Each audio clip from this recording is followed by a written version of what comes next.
saudara, hari ini bacaan Alkitab kita, Kingdom Lifestyles kita hari ini akan membongkar kenapa hidup kita selama ini biasa-biasa saja. Kenapa Alkitab mencatat kita adalah kita pemimpin dan bukan ekor. Kita akan naik dan tidak akan pernah turun.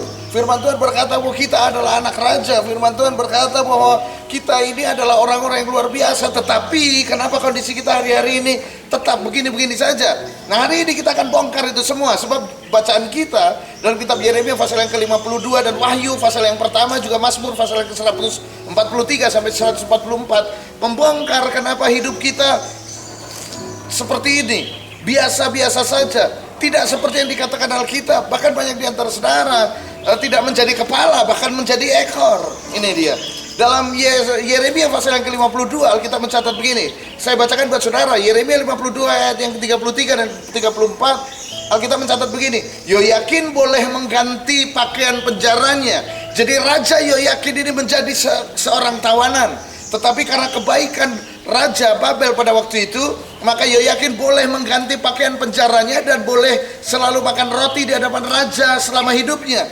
Dan perhatikan baik-baik, tentang belanjanya Raja Babel selalu memberikannya kepadanya sekedar yang perlu tiap-tiap hari selama hidupnya sampai hari matinya.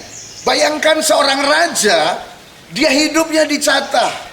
Seorang raja sekalipun dia tidak memakai pakaian tawanan, tetapi hidupnya dijatah, uang belanjanya dikasih terbatas. Bagaimana seorang raja seperti itu? Dan ini analoginya mirip seperti hari-hari yang terjadi. Hampir semua kepada anak Tuhan mengalaminya.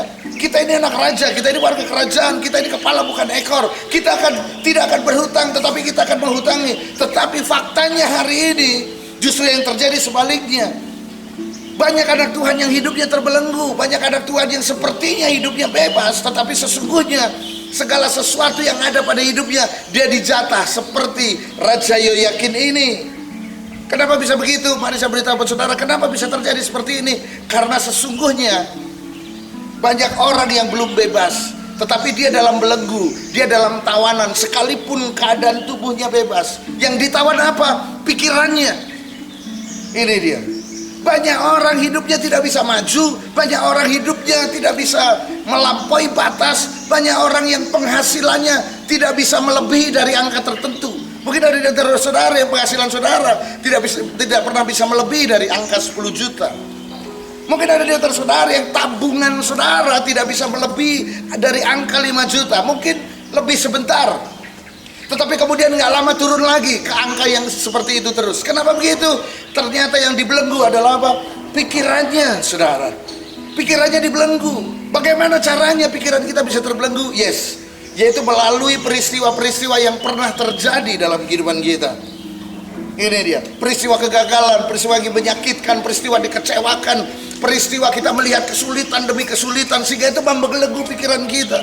Kalau ada di antara saudara sejak kecil berpikir bahwa cari duit itu sulit, maka sampai saudara dewasa, saudara akan terbelenggu bahwa memang cari uang itu sulit. Sekalipun Tuhan menyertai saudara, saudara tetap cari uang itu sulit. Karena apa? Pikiran saudara terbelenggu. Ini dia, pikiran itu adalah bagian daripada jiwa. Jiwa kita terdiri dari pikiran, perasaan, dan kehendak. Ketika pikiran kita terbelenggu, itu mengganggu perasaan kita. Dan itu juga akan apa? Diikuti oleh sikap tubuh kita. Ini dia. Solusinya, saya ajak saudara dalam bacaan kita, Mazmur pasal 143. Ini dia. Ini adalah fakta yang menyerang kita. Pasal Mazmur 143 yang kelima, yaitu menguasai pikirannya. Daud berkata menguasai pikirannya. Kuasai pikirannya dengan apa? Dengan firman. Nanti saudara baca Mazmur pasal yang ke-143 ayat yang kelima. Saya bacakan buat saudara. Aku teringat kepada hari-hari dahulu kala. Aku merenungkan segala pekerjaanmu. Aku memikirkan perbuatan apa? Tanganmu. Jadi ini dia.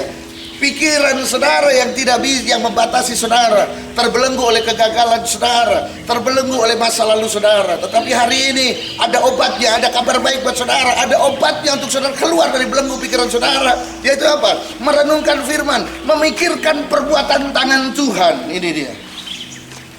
Jadi hari ini menangkan pikiran saudara, itu yang pertama. Sebab kalau saudara terlambat, pikiran saudara akan menguasai perasaan saudara, dan itu akan menguasai tindakan saudara. Setiap hari menangkan pikiran saudara dengan cara apa? Merenungkan firman Tuhan. Ketika saudara memikirkan, merenungkan firman Tuhan, mengatakan firman, melakukan firman, maka tidak ada kuasa yang sanggup menahan saudara. Segala pikiran kegagalan akan dihancurkan oleh perenungan akan firman Tuhan. Setiap hari katakan, Tuhan memberkati aku. Setiap hari katakan, Tuhan membuat aku berhasil. Setiap hari katakan, aku kepala dan bukan ekor. Setiap hari katakan, Tuhan, aku didesain Tuhan untuk tidak berhutang, tetapi menghutangi. Katakan itu terus setiap hari. Hari ini, menangkan pikiranmu, maka saudara akan memenangkan harimu.